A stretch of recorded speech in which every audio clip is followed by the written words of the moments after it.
থেকে ৪৮ ঘন্টা আগে বিকাল ৫:৩০ টার সময় যে একটা দুষ্কৃতিকর্ম হয়েছে এই হসপিটালের কাউন্সিল রুম, যেটা একটা মেডিকেল কলেজের সবথেকে সিকিউরড রুম হওয়ার কথা।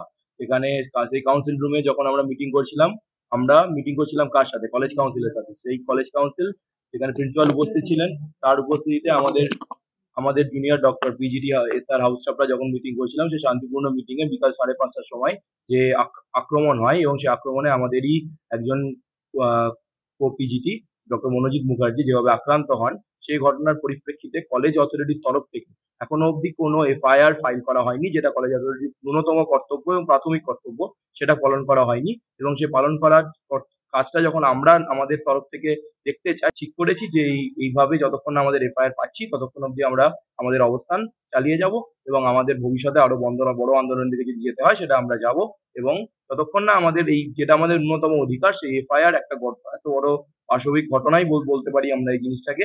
সেই ঘটনার পরেও যদি আজকে এফআইআর না হয়, তাহলে আমরা কেউ এই ক্যাম্পাসে সিকিউরড নই।